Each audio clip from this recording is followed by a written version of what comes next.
엑셀러레이터를 위한 엑셀러레이터의 방송 액티비티 제2화 액티비티 방송을 시작하겠습니다. 반갑습니다. 액티비티 방송의 진행을 맡고 있는 홍국장입니다. 지난주 월요일 1화를 시작으로 액티비티 방송 채널이 개국을 했습니다. 야심차게 엑셀러레이터를 위해서 좋은 정보 그리고 엑셀러레이터의 모든 이야기를 담아서 유익한 정보들을 엑셀러레이터들에게 제공해 준다는 포부로 시작을 했습니다. 실시간으로 진행되는 실시간 방송이라 많은 분들이 실시간에 따라와 주시거나 혹은 시청해 주시지 않을 거라 우려했는데 지난주 무려 80명의 시청자가 있었다는 소문이 들었습니다. 저희 회원사 숫자보다 훨씬 더 많은 수가 이 방송을 같이 시청을 해 주시고 계셨다는 생각에 굉장히 뿌듯하고 또 나름 감동도 받았습니다. 오늘 두 번째 시간입니다. 첫 번째 시간과 같이 월요일 오후 4시에 두 번째 시간을 실시간으로 진행을 하고 있습니다. 오늘은 좀 장비가 지난주하고 같긴 합니다만 마이크가 원래 핀 마이크였는데 여러 사정상 앞에 그냥 일반 마이크를 써서 약간 울림이 있습니다. 이 부분 좀 양해해 주시고요. 진행에 있어서는 큰 무리가 없게끔 깔끔하게 진행할 수 있도록 하겠습니다. 오늘 주제는 지난 1회 때 제가 약속드린 바대로 세이프에 대해서 좀 준비를 했습니다. 우리 엑셀러레이터가 투자할 수 있는 투자 조건에 다른 것들과 가장 큰 차별점이 있다면 이 세이프 투자라는 부분이 있다고 할 수 있습니다. 세이프에 대해서 벤처법에서도 크게 변경된 개정 안으로 해서 홍보도 많이 되고 있고 그리고 여러 부문에서 세이프에 대해서 관심이 많은데 정확하게 누군가 짚어주거나 알려주는 곳이 없어서 작년부터 저희 협회가 나서서 세이프가 뭔지 그리고 어떤 문제점이 있는지 등등을 계속적으로 공부 형태로 세미나도 열고 그리고 간담회도 가지고 있습니다. 오늘 거기에 대해서 종합적으로 세이프가 뭔지에 대해서 얘기할 수 있는 자리를 이 엑셀러레이터 액티비티 방송을 통해서 여러분들께 좀 말씀드리고자 하고요. 물론 세이프에 대한 내용이 그렇게 많지 않습니다. 그리고 이슈라는 게 알만한 이슈일 거고 어떻게 현실적으로 적용할 것이냐에 대한 이 실제 실행과 관련된 부분이라서 오늘 한 30분 정도 쭉 이야기를 끌어가는데 넉넉한 컨텐츠일지 아닐지는 좀 고민됩니다. 근데 어쨌든 준비를 했으니까 하나씩 보면서 짚어가 보도록 하겠습니다. 액티비티는 엑셀러레이터 TV 앤 토크의 약자입니다. 그래서 ACTVNT 액티비티로 만들었고요. 매주 월요일 4시에 진행을 합니다. 계속 꾸준히 관심 가져주시면 좋겠습니다. 자, 두 번째 시간. 아무도 알려주지 않은 세이프. 아무도 알려주지 않다라고 하긴 좀 반환법의 느낌이 있고요. 사실 지난 벤처법 설명회 때 중기부에서도 이제 많이 설명도 했었고 그리고 올 초, 작년 초에 저희 협회가 나서서 세미나도 계속 진행을 했습니다. 제가 굳이 아무도 알려주지 않는 이라고 키워드를 단 이유는 세이프에 대한 실제 좀 감춰진 이야기. 그러니까 세이프를 왜 해야 될까? 혹은 세이프를 어떻게 적용해야 될까라는 고민에서 다들 약간씩은 우려하는 부분들은 사실상 이런 드러내놓고 얘기하지 못하는 그런 점이 있거든요. 그걸 오늘 좀 얘기해 드리면 어떨까라고 해서 준비를 했습니다. 벤처법은 이번에 개정되면서 많은 것들이 바뀌긴 했지만 개중에 이제 두 번째 랭크에 있습니다. 이건 사실상 중기부에서 설명할 때 가져온 1번부터 7번까지 가장 많이 변화됐습니다 라고 내놓은 그 순위인데요. 이건 순위라고 하기도 그렇고 리스트 정렬이라고 하기도 그렇고 어쨌든 중기부 입장에서는 벤처 투자 방식 확대라는 이 세이프의 제도화를 두 번째 항목으로 기입하고 있습니다.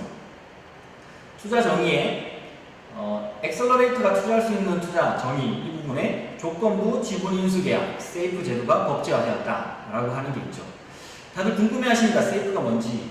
그리고 엑셀러레이터 업을 하고 계신 분들이라면 앞서 실리콘밸리 Y 컴비네이터를 대표하는 이 실리콘밸리 엑셀러레이터들이 세이프를 이용해서 창업자들에게 굉장히 많은 활발한 투자 활동을 하고 있다라는 걸 익히 들어 알고 계실 겁니다.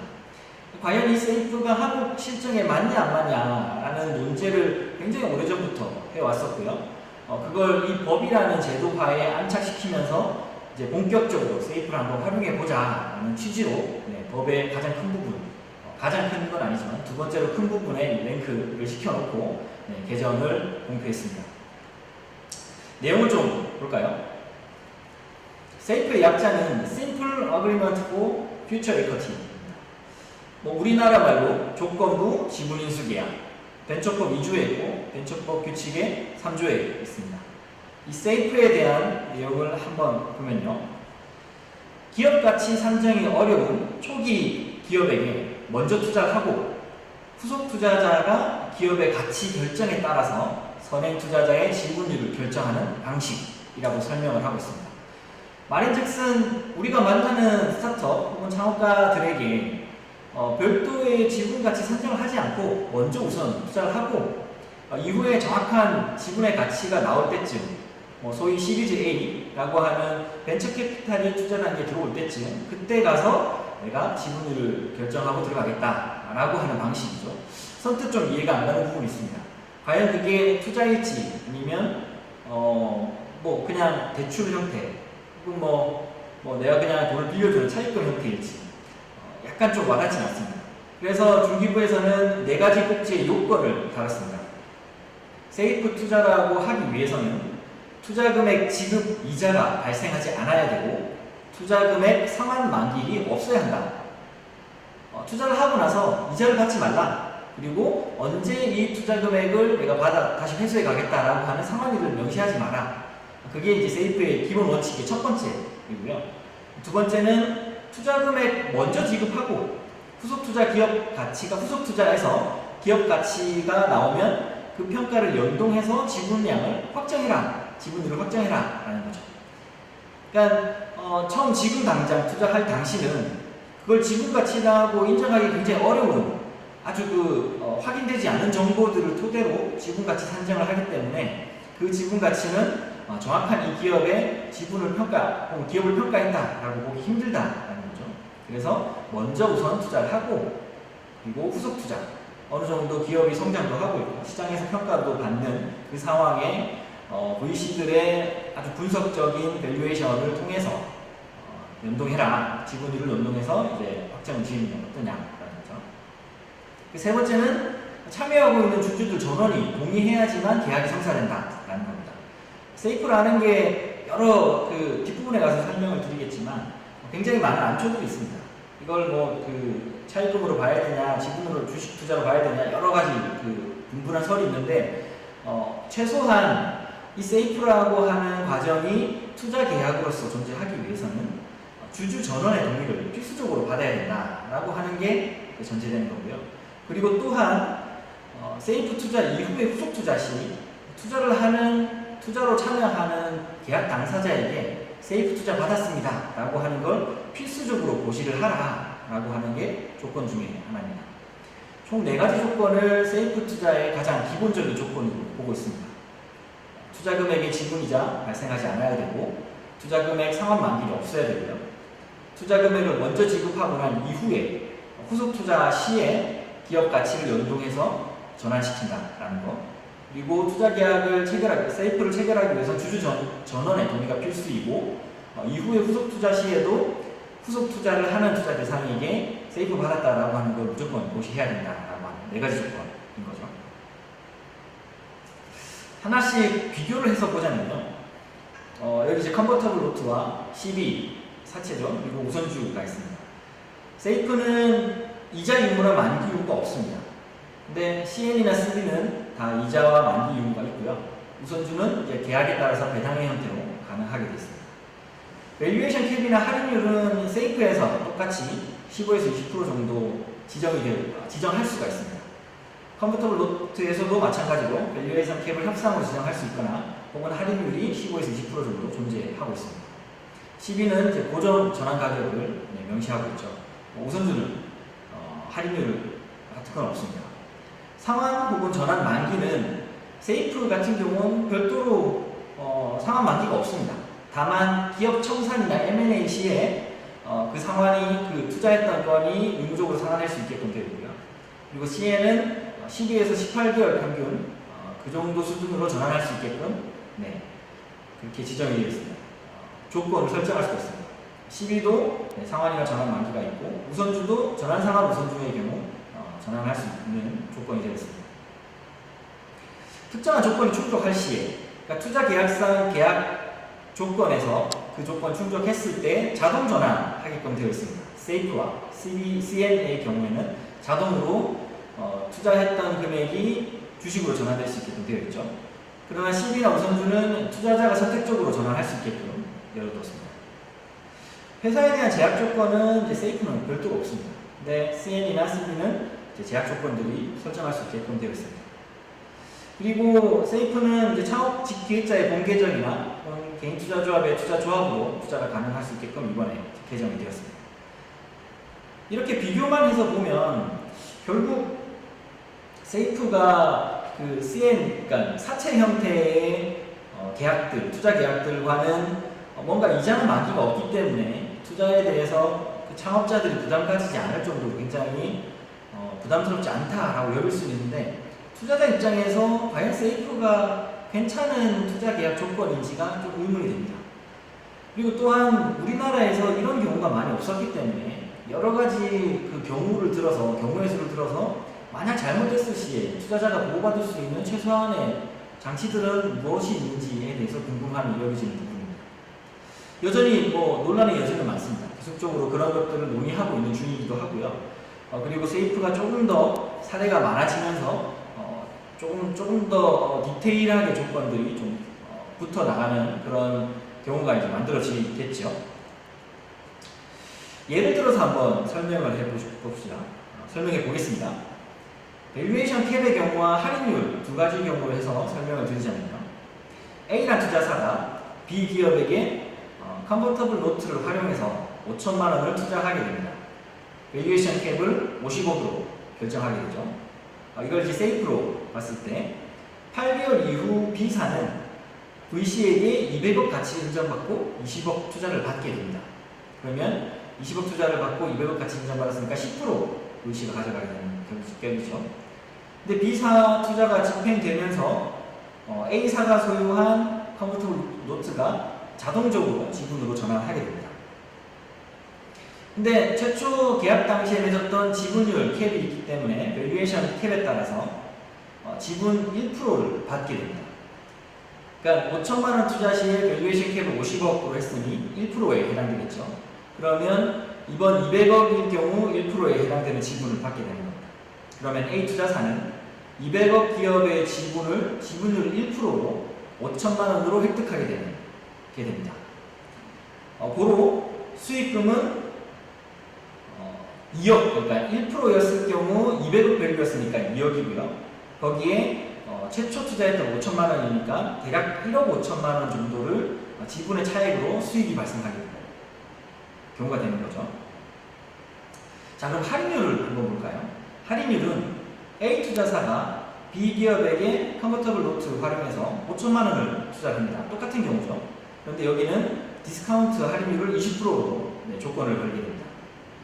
8개월 이후 마찬가지로 B사는 VC에게 200억을 가치 인정받고 20억 투자를 받습니다. VC가 10% 지분을 가지게 되는 거고요. B사 투자 집행이 되면서 A가 소유한 컨버터블 노트가 자동적으로 지분으로 전환을 하게 되죠. 지분율은 디스카운트 20% 감안을 하게 됩니다. 그러면 기업 가치 160억에 5천만 원에 해당되는 0.3125%를 받게 되는 거죠. 그러니까 5천만 원 투자금에 160억 할인된 기업 가치. 고로 따지고 보면 A 투자사는 200억 기업의 지분을 0.3125%를 200억 기업의 지분율 0.3125%를 5천만 원에 취득하는 경우가 됩니다. 수익금은 5천만 원에 해당되는 200억 가치의 지분율 0.0625% 곱하기 200억, 그러니까 1억 2,500만 원 정도의 지분 수익이 기대되는 겁니다. 이렇듯이 이제 세이프는 초기 창업 아주 초기 단계의 투자의 갭을 밸류에이션 캡이나 할인율을 통해서 어느 정도 추정을 하고 투자가 들어가게 되는 경우입니다.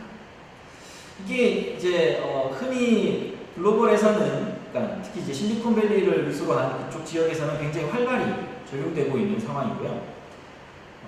우리가 항상 생각해야 되는 이 세이프의 리스크라고 보면 결국 부채냐 혹은 자본이냐, 둘로 이제 고민을 해야 되는 겁니다. 부채로 인정했을 경우는 투자를 받는 입장에서는 좀 부담이 되겠죠. 왜냐하면 이자와 그러니까 그 상환의 그 기간이 없다 치더라도 이게 부채일 경우 회계장부상 부채로 들어가기 때문에 부채 비율이 늘어나게 되고 경영 안전성에 좀 안 좋은 부정적 평가를 받게 될 거고요. 자본으로 인정을 받게 될 경우는 별도의 지분을 가지지 않은 상황에서 과연 이 자본이 이익 이용으로 적용할 수 있을까라는 것도 이제 부분이 있습니다. 여전히 세이프가 부채냐 자본이냐 하는 건 실리콘밸리에서도 마찬가지로 굉장히 핫이슈인 부분이기도 합니다. 다만 실리콘밸리는 그냥 아주 자유롭게 초기 창업 생태계는 여러 투자자들이 투자도 하고 회수도 하고 하는 굉장히 시장 중심의 그런 생태계가 조성되어 있다 보니까 이런 세이프 투자가 그렇게 골치 아픈 이슈의 조건은 아닙니다. 다만 그냥 의뢰이 활용되고 있는 투자 계약서 중에 하나, 그리고 부채냐 자본이냐에 대한 것도 크게 이거에 대해서 누군가 뭔가 의문을 제기하거나 혹은 컴플레인을 걸거나 하진 않는다는 거죠. 스파시얼이라고 하면 한국에 이진아 씨가 미국에서 창업한 기업 같은 경우 카카오벤처스가 세이프 라운드로 참여했다는 그런 사례가 있습니다. 여기는 롱텀 뎁스로, 그러니까 장기 부채로 참여를 한 경우이고요. 그리고 그 승부도 Y 컴비네이터 졸업하고 난 이후에 스트롱 벤처스가 세이프로 투자를 했다고 합니다. 여기는 이제 이쿼티로 자본으로 참여했습니다. 그 라일이라고 하는 미국 회사도 세이프로 2억 9천 3억 정도의 투자를 이제 받았는데 여기는 이제 이쿼티로 분류했다고 추정이 되고 있습니다. 물론 모두가 다 상장 전 기업이기 때문에 본인들의 재무 현황이나 혹은 세이프 투자에 대한 투자 상세 내용들을 오픈하고 있지는 않습니다. 그래서 저희가 추정하거나 대략 이래저래 그 수소문을 통해서 확인할 수밖에 없는 상황이고요. 미국에서도 부채나 자본이냐로 뭔가 특정해 놓지 않고 그때그때 기업의 상황이나 혹은 투자의 계약의 상황에 따라서 부채로 보기도 하고 자본으로 보기도 하고 있습니다. 미국의 회계 기준에서는 이 세이프를 부채로 인정을 하고 있습니다. 그리고 특정 회계 법인 경우 파생 상품으로 자본으로 보는 경우도 있긴 한데 우선은 명확하게 둘 중에 하나라고 명시하고 있지는 않다라고 생각하시면 좋을 것 같습니다. 자, 우리나라 같은 경우는 부채로 보고 있습니다. 회계 기준원에서는 본건을 부채로 보고 있고요. 부채로 인정하는 이유 중에 하나는 우선 이게 이자나 혹은 상환의 기간이 따로 없다 하더라도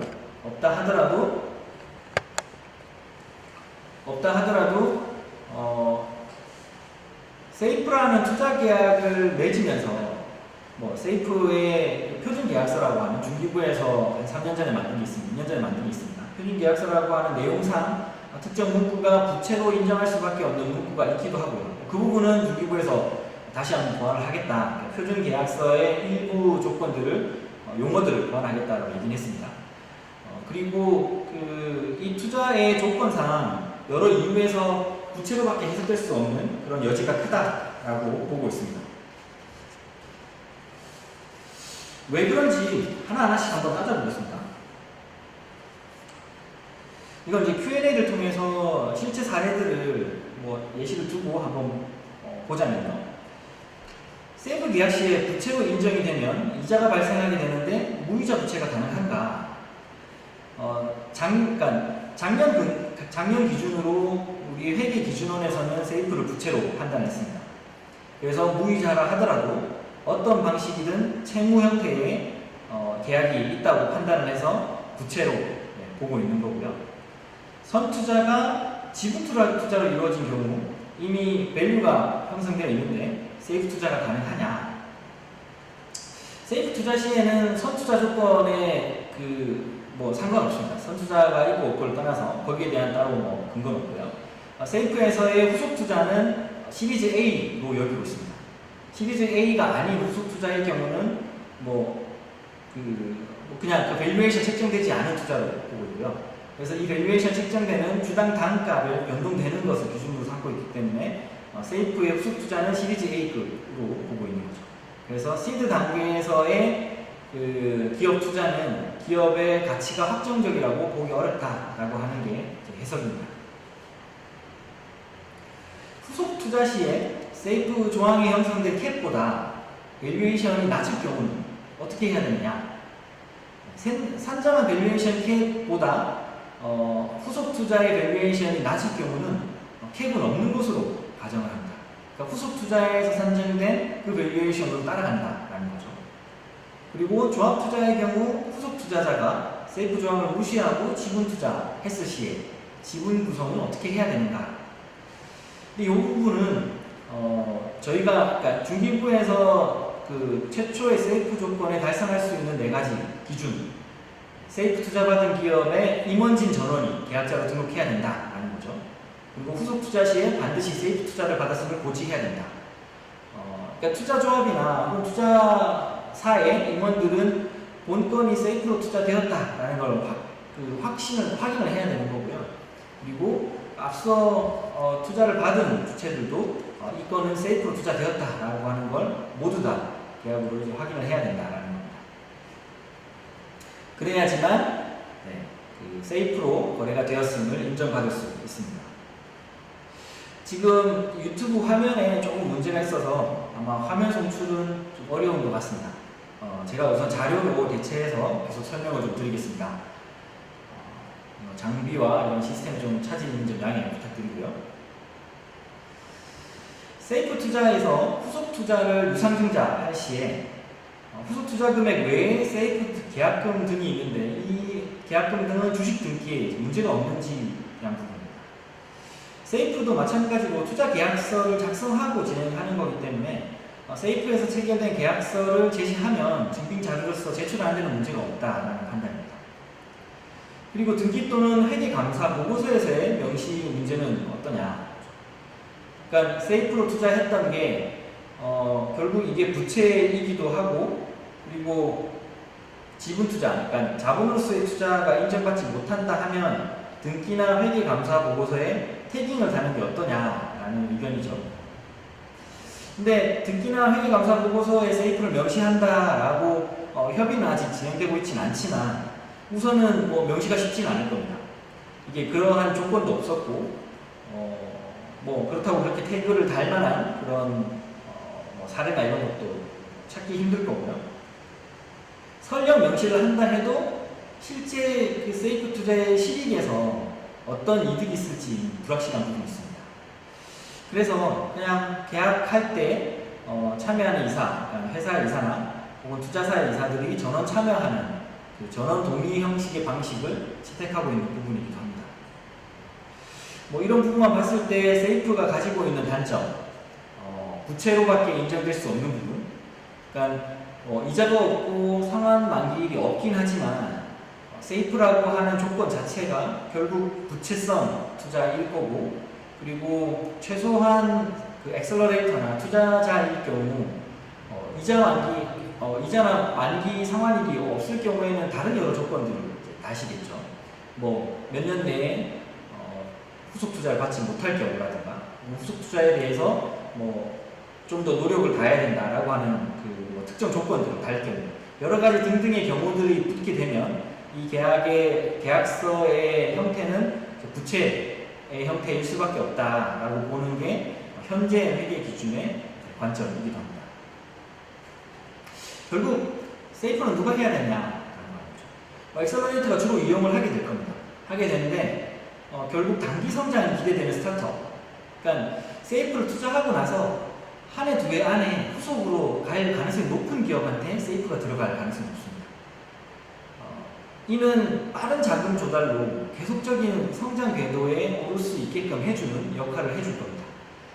그러니까 우리가 조금 오해하고 있는 게 기존 우리나라의 투자 방식은 투자하고 나서 한두 해 회수를 하는 게 아닌 장기적으로 3년이든 5년이든 IPO가 됐든 엑시스 됐든 이 그 사이클을 굉장히 크게 볼 수밖에 없습니다. 물론 그런 구조가 많이 없었기 때문이기도 하죠. 그래서 세이프로 투자하고 난 이후에 후속 투자가 연계되지 않으면 내가 넣은 돈은 결국 지분으로 인정받지 못하고 계속 회사에 묶여있는 꼴이 되지 않느냐라고 우려하는 경우가 있습니다. 그럴 경우는 세이프를 쓰지 못하겠죠. 세이프에 쓰는 주 대상은 정말 이 기업이 지금 당장 5천만 원 1억이 들어가면 내년에 크게 후속 투자를 받을 수 있을 것 같아 라고 하는 이 기대치, 그러니까 빠른 성장이 기대되는 기업한테 세이프를 통해서 더 빨리 나아갈 수 있게끔 해준다 라는 의미가 클 거고요. 이 부분은 이제 부채로 명시된다 하더라도 경영 안정성의 뭐 부정적 지표를 떠나서 단기에 성장할 수 있다라고 하는 그 기대가 훨씬 더 클 때 활용이 가능할 겁니다. 약간 이제 이 부분에서 중기부한테 조금 이제 바라는 바는 대부분 경영 안정성 지표, 결국 이제 부채의 비율을 따지는 경영 안정성 지표 같은 경우 중기부의 R&D 사업이나 혹은 뭐 보증 사업 같은 데에 기업이 참여할 경우에 이 지표들을 많이 따지게 됩니다. 그렇다 하면 세이프로 투자받은 기업일 경우는 그 기업에 한해서 경영 안정성 안정성 지표상 세이프 투자분을 부채로 적시하지 않게끔 그렇게 이제 사업적 조건에서 해결해 줄 수 없겠느냐라고 하는 거죠. 그렇게 되면 세이프 투자를 받은 기업, 스타트업 입장에서는 경영 안정성의 지표가 일시적으로 나빠졌다 하더라도 결국 이 지표를 활용하는 대상은 정부의 R&D나 혹은 정부의 그 공공사업일 텐데 그 사업에서는 세이프 투자를 이야기를 하고 안정성 지표를 보정해서 참여할 수 있게 되는 거고요.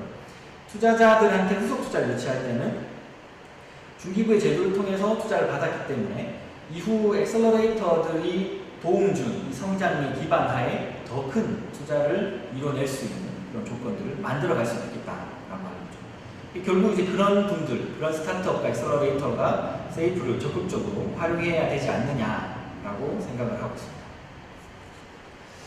결국 세이프는 창업기획자에게 새로운 투자 대안이 될 수 있을 겁니다. 어떻게 사용하느냐, 얼마나 효율적으로 활용해 볼 수 있느냐의 문제일 거고, 아직 첫 시도된 바, 물론 그 1호 세이프 투자가 작년에 있긴 했습니다만, 그게 현재 그 계약의 조건으로 충실히 이행되고 있는지 이제 확인해 봐야 될 것 같고요.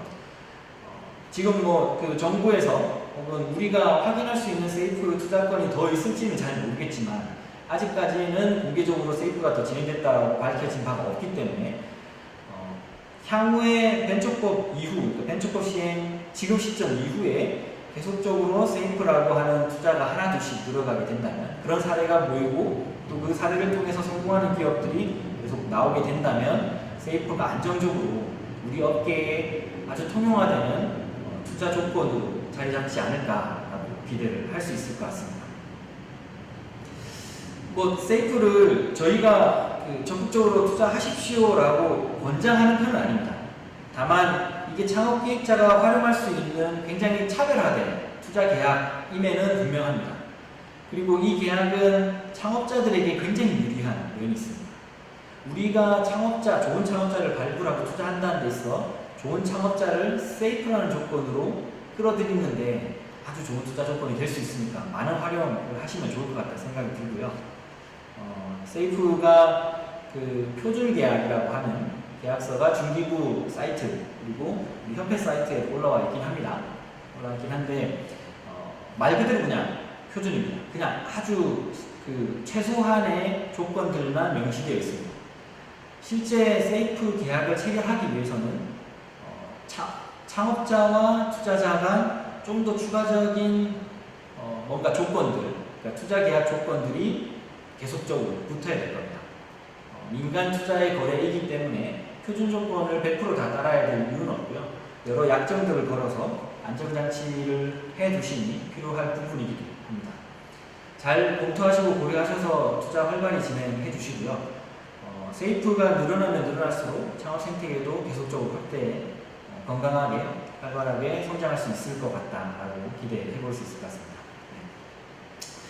여러모로 이제 화면 송출에 문제가 있어서 자료 화면으로만 계속 보여주는 점에 죄송하다 말씀드리고요. 오늘 그 2회차 액티비티는 제가 준비한 내용은 여기까지입니다. 다음 3회차는 조금은 껄끄러울 수도 있습니다만 엑셀러레이터의 비즈니스 모델에 대해서 한번 이런저런 고민거리를 같이 한번 나눠보는 시간을 가져보겠습니다. 우리 업계가 267개, 지난주 목요일자로 267개가 넘었습니다. 거의 270개를 육박하고 있죠. 굉장히 많은 수의 엑셀러레이터가 등록하고 있고 이 많은 엑셀러레이터들이 창업생태계에 분명히 활동을 하고 계실 겁니다. 과연 어떤 사람들이 이 업계에서 활동하고 계신지 그리고 어떤 성과들을 만들어내고 있으신지 우리가 고민해야 되는 우리 업계의 비즈니스 모델은 무엇인지 이걸 다음 주 하나하나씩 좀 짚어보면서 이 고민들을 같이 좀 나눠보면 좋겠다 생각합니다. 불편한 얘기일 수도 있겠지만 한 번쯤 짚고 가기도 하고 한 번쯤 서로 고민들을 터놓고 좀 더 발전된 방향으로 개선해 나가야 되는 부분이기도 합니다. 다음 주는 거기에 대해서 조금은 신랄하게 준비를 한번 해보도록 하겠습니다. 계속 자료는 화면만 나오니까 제 얼굴이 안 보여서 다행입니다.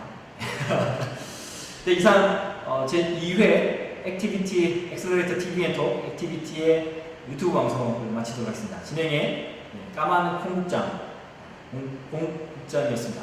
감사합니다.